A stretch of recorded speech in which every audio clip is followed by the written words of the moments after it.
New Zealand. 5 million people at the bottom of the world. So far from everywhere that most people would struggle to find it on a map. And yet, here they are at the biggest tournament on the planet.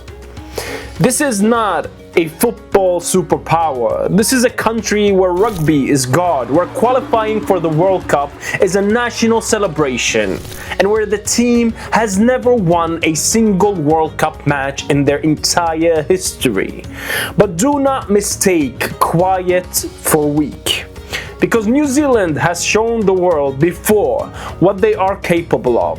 And in 2026, after 16 years away, they are back. This is the story of the All Whites. This is World Cup Chronicles, and today we're talking about New Zealand.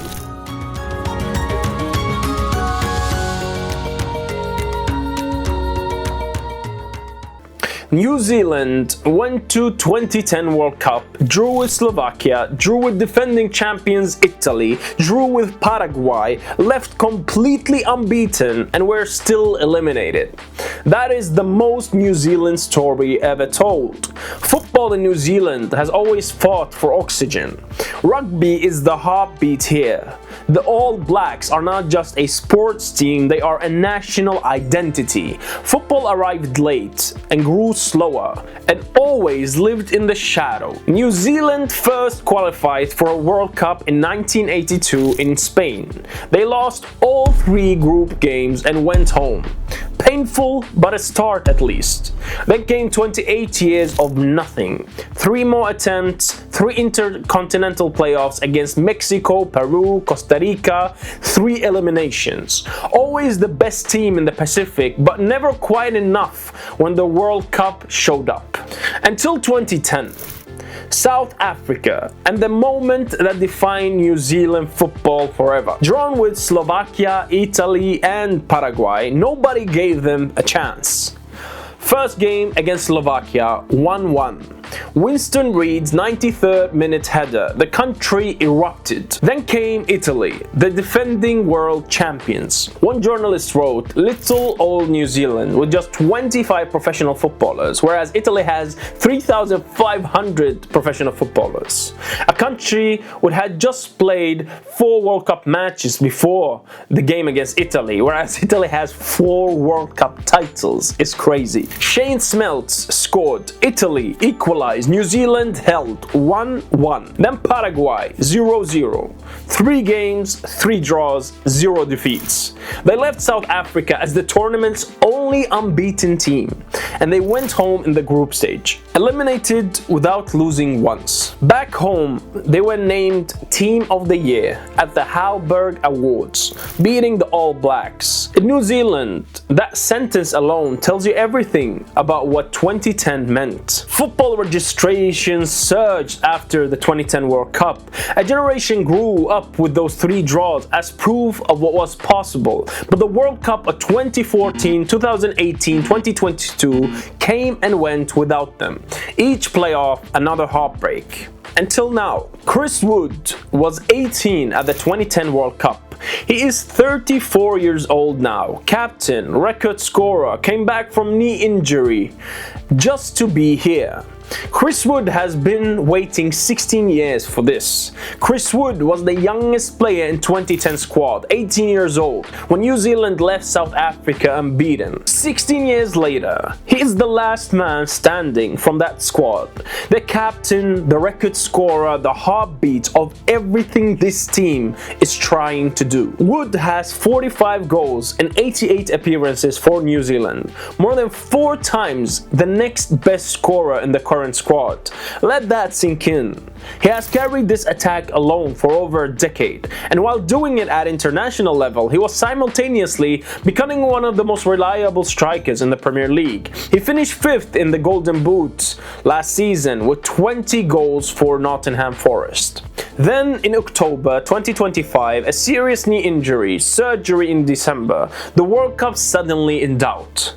He came back. Wood and defender Tommy Smith are the only players in the squad who were also part of that 2010 World Cup team.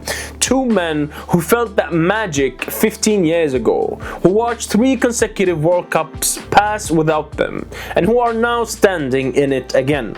Wood said at the squad announcement, "It's been a long time, 16 years, since we've been in the World Cup." 6 words that carry everything. If New Zealand win their first ever World Cup match in 2026, watch where the ball ends up, because it will probably come from him. New Zealand scored 19 goals in qualifying for the World Cup, conceded 1, qualified unbeaten. Then the draw gave them Iran, Egypt and Belgium. Nobody said it would be easy. New Zealand qualified directly for a World Cup for the first time in their history. Oceania finally receiving an automatic berth at the expanded 48 World Cup tournament. No more intercontinental playoffs, no more Peru at an altitude or Costa Rica on the counter-attack. They earned their place in their own region, and they did it convincingly. The qualification was sealed on March 24, 2025. A 3-0 win over New Caledonia at Eden Park in front of 25,000 fans. Costa Barbarossas, 35 years old, on his 5th attempt to reach a World Cup, spraying a champagne on his teammates at full time. That image says everything about what this moment means for this squad. They arrive as the lowest ranked team in the World Cup tournament, 85th in the world. Then we have Group G, Iran, Egypt, Belgium and New Zealand. Against Iran, this is the game. New Zealand's most realistic chance of a result. A physical contest where Wood's movement, a compact defensive low block, and disciplined set pieces would be the difference. This is the game they are targeting. Against Egypt, we have Mohamed Salah, the best African player of his generation, possibly at his last World Cup. A completely different challenge, but Egypt can be disorganized and New Zealand on a good day can make any team uncomfortable. Belgium, the final group game, a golden generation that never quite delivered on its promise. Still dangerous, but New Zealand by that point may have already secured what they needed. To go through, realistically they need to win 2 games, probably against Iran. Everything else from there is a bonus. But here is the thing about this team. 12 players in the squad have 30 or more caps. This is experienced players, organized, quietly confident. And they have done the impossible before in 2010, where they drew with the world champions and went unbeaten. Nobody predicted that either. They have never won a World Cup match. 6 games across 2 tournaments. Not 1 victory. That changes in 2026, or it does not. But the All Whites do not arrive as tourists. They arrive with 16 years of waiting. A captain who came back from knee surgery for this specific moment. A country with 5 million people standing behind them. Aotearoa, the long white cloud. They are here, and this is the time. They want more than a draw this time.